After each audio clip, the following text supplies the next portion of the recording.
So what's this movie you're gonna pitch me?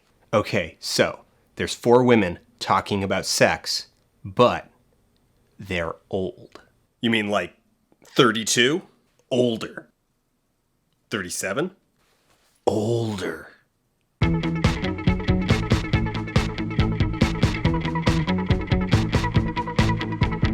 Fun fact, Book Club was written and produced in part by the Pink Power Ranger, Erin Simms. It doesn't mean anything, but it's there. It's a fact. Book Club is an incredibly cheap movie that looks like it was written in about a week, and then shot in another week, and then cut in 3 days. There's not a whole lot to really say about the movie itself because it's more or less exactly what you would expect. It's a very quick and cheap cash in on some brand recognition, co-promotional power with the 50 Shades tie-in aspect, including a cameo from one Erica Mitchell, aka E.L. James. She walks through the background at one point, and yeah. What I would rather talk about with it is how a movie like this kind of comes to exist and the way that a movie like this goes about making money. So the target market for a movie like this is actually not audience really at all. This is the kind of movie that is basically a made-for-TV plus type movie. It has the budget and production value of a slightly expensive made-for-television movie, but stars theatrical actors. And the actual target market for it is not audience, but is broadcasters. So you get this movie that once it's made, it goes to theater. So it is a theatrical movie. And then from there, really who you're selling it to is you're selling it to distributors and broadcasters and other middleman vendors. So as a producer, that's where you end up making your money, is you sell it to, some cable channel in Germany who needs to fill out a 7 p.m. slot on a Thursday, and then they in turn convince advertisers to buy slots during that's run.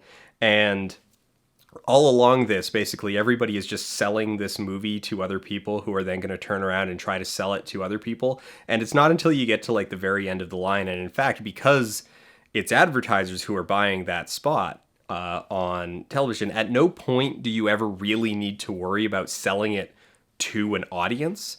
You worry about it a little bit during the theatrical phase, but not actually that much. So if you look at a movie like Catwoman was a huge theatrical bomb, but it continues to make actually a lot of money for like the producers and the writers, the actors, anyone who receives royalties on it. They continue to make a decent amount of money because, in part because it was a bomb, it's then really easy to sell. Sure, it's being sold to broadcasters for a budget price, but it's being sold. Whereas if you have a, prestige movie where you're asking a lot for it, fewer people are going to go in. So this is really just a different sort of strategy for selling it. It's it's the budget title strategy. And actually, I had the opportunity a few years back to work with Herschel Gordon Lewis on his last film, Blood Mania. It's terrible. Don't watch it. But we spent a good bit of time when we were on set talking about sort of his original strategy back in like the 60s, how they would make movies, and he would say that they would make a movie and they wouldn't actually worry about distribution really. That distribution would kind of end up taking care of itself, because what they would do is they would just lock in like 1 or 2 exhibitors. Like, drive-ins usually, they would get 1 or 2 exhibitors in like Ohio. We'll give it to you for like a cheaper price and we'll let you take a bigger cut. So even if fewer people come to see it, you'll take home more money. Disney's big movies with like the Star Wars movies, they're taking a huge cut from the exhibitors for like the first like 3-4 weeks.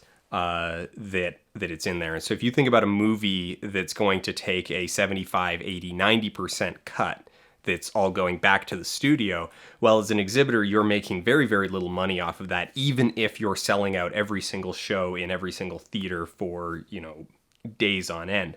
So if another movie comes in where the distributor, like the distributor of the studio, everybody is only taking, say, 50% cut, 40% cut, and you then don't even need to pack that house. You can get it half full, 2/3 full, less even, and you're going to be pocketing more money than if you had sold out another theater of Star Wars. This was Herschel's strategy at the time, and this kind of maneuvering within the industry is still alive and well. You see it with films like Book Club, which are no doubt incredibly cheap, and it all gets very, very hazy and very complicated. But sort of the root of it is that people are making money without anybody actually needing to buy something, without audiences actually needing to buy something, and that's kind of it shows. This is a movie that was very definitely made to be trimmed down ever so slightly to air at 8-9 p.m. on a Thursday on basic cable. I guess I actually do have a bit that I want to say. I guess I actually do have a bit that I want to say about the movie itself, because I am reasonably certain that neither of the writers have read the books. Like, okay, this is very much a movie that was written by people who have absorbed 50 Shades purely through cultural osmosis. Like, they didn't read the books beforehand because they figured they didn't bother, like they didn't need to, like why bother? So there's a number of moments in the movie that like directly reference the book 50 Shades, like things that happen in the book but are wrong. One character, one character says to another that it's like, she should not have signed that contract. She doesn't. Like, in the book, she doesn't sign the contract. That's the entire conflict. They spend so much time in the back half of the book arguing about the fact that Anna hasn't signed the contract and that she doesn't sign it and she never signs it. It is a substantial part of the book is that Anna doesn't sign the contract, and it's not just a character in the movie getting the detail wrong, because the other characters in the scene just like agree and go with it. Like, this is a scene that was written by somebody who like just has absorbed 50 Shades but wasn't aware of the details. And it was like, oh, we need some specific references because we're in this like co-production brand deal. One of the things that I'm actually trying to unravel that I'm actually super curious about is whether basically who approached who first. Was there a pitch about like, hey, we're going to do a like 50 Shades related movie that they then approached E.L. James and her representation about like, hey, can we basically license 50 Shades for this purpose? Or were they shopping around a garbage rom-com to make a quick buck and sent out feelers and were like, hey, anybody interested? And then E.L. James and her people came and said like, yeah, we'll participate with you on this. Here's sort of our expectations. So it's like, basically I'm wondering what's the chicken and what's the egg. Did E.L. James and the 50 Shades camp commission the movie, or did the movie go out seeking sponsorship or brand deals or whatever? Whose people called whose people first? Did they pay for the rights to use 50 Shades, or is 50 Shades being, just getting like a cut of things, or did 50 Shades in fact like initiate and be like that they paid the movie for inclusion? Like, is it product placement? Because there is a bunch of product placement. There is actually some really funny product placement, not just the 50 Shades stuff. So Jane Fonda's character like jumps in a car to get driven to the airport to like, head off her love interest before he gets to the airport, because so there's a big declaration. He makes this big declaration of love. Actually, he makes this small declaration of love. It's super tiny. They're building up to like a classic like 90s like airport gate moment, and they're driving in the car, and it's like they get stuck in traffic, and the driver's like, I don't think we're gonna make it on time, and Jane Fonda says, "Are you using Waze?" "Yes, ma'am, I am." And then it just does this. Then it just ends. It just ends right there. And then they go back to a previous location that they had already filmed at, because one, the old like meet at the gate just doesn't happen anymore because of the way that like airports just operate, and two, that would mean another location to secure. So basically, any location that isn't a private residence or a hotel room is green screened, actually. Yeah, there's a lot of very weird green screen in this movie that shows Big Romantic Dinner Beside the Ocean, green screened, like to a point that it looks just completely hyper real. Like it almost, they wound up like softening and smoothing it so much that it looks CG. Very, very quickly shot. A lot of continuity errors, like not just the kind of things that it's like, okay, that you kind of come to expect in a cheap comedy, like hand positions. But there's another scene. Mary Steenburgen spends like 3 minutes just filling the same cup with ice over and over again, because of all of the continuity overlap. So one of the things that's sort of unavoidable is the fact that like it's like, okay, Jane Fonda's in this, and Jane Fonda currently has a very funny, very touching dramedy on Netflix called Grace and Frankie, and the whole way through this movie, I couldn't help but just go over in my mind how so much of the subject matter that the movie tries to touch on and like make jokes out of is done so much better in Grace and Frankie. So Jane Fonda's thing now, I guess, her role in these days is to be the 60-year-old who talks about sex.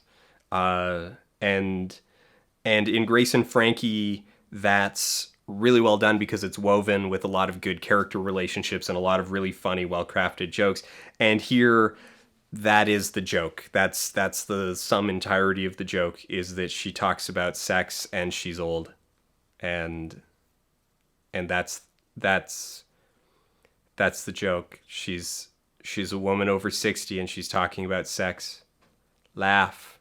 Diane Keaton's in this, and she is she is so checked out. She is just amazingly checked out. She is not here. She is not mentally or emotionally present for anything. And to the point that her character is named Diane. Sometimes it's just a coincidence, but in this case, it really felt like she told them that she was only going to give them like 5 days, 7 days, and they had to shoot out all of her stuff super fast, and she was like not going to do, like it's like she just straight up told them like, look, I am not doing more than the absolute bare minimum for this. So my character is going to be named Diane so that nobody needs to call me anything other than Diane or Miss Keaton.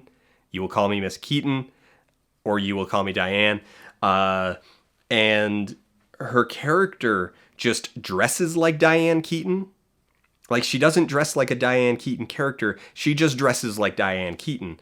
But she doesn't behave like Diane Keaton. She behaves like Diane Keaton, who has not been told who her character is and didn't really read the script and is just looking forward to getting home. She actually gets to be part of one of the, like, weirdest just things in the movie. Like, her entire subplot is that her adult children want her to move out to Arizona to live in their basement so that they can keep an eye on her because she's old now. You see, she's so old, and she's old.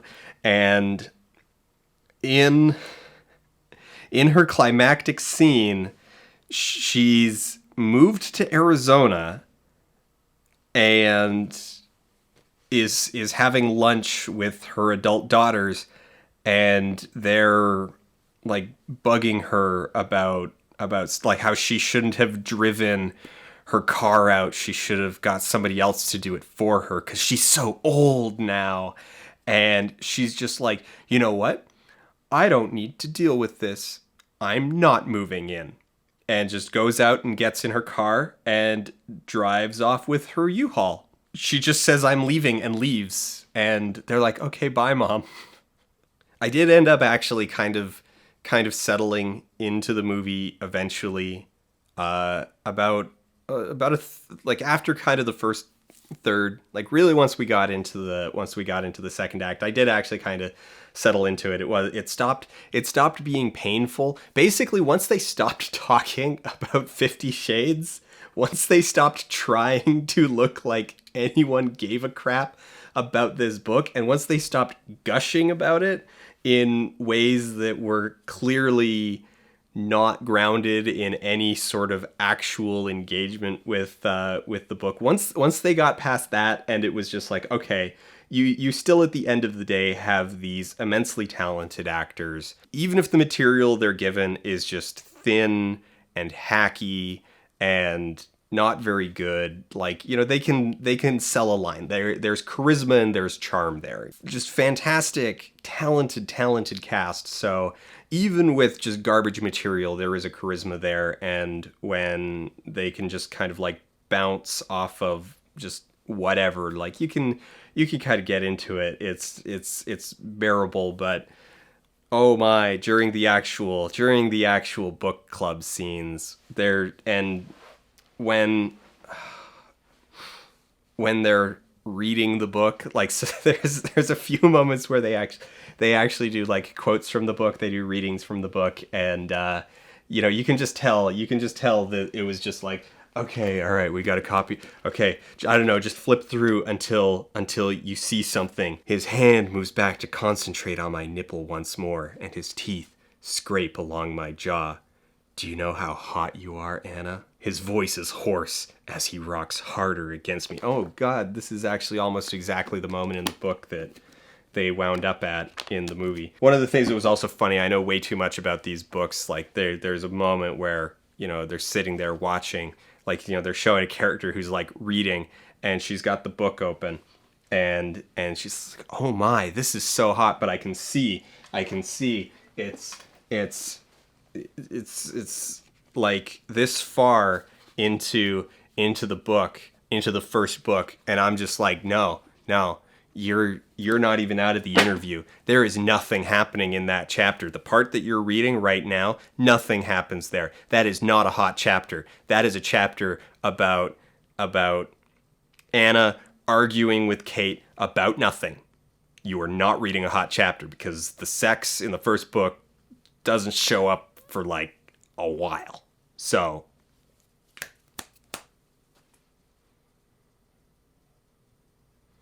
I feel sad now.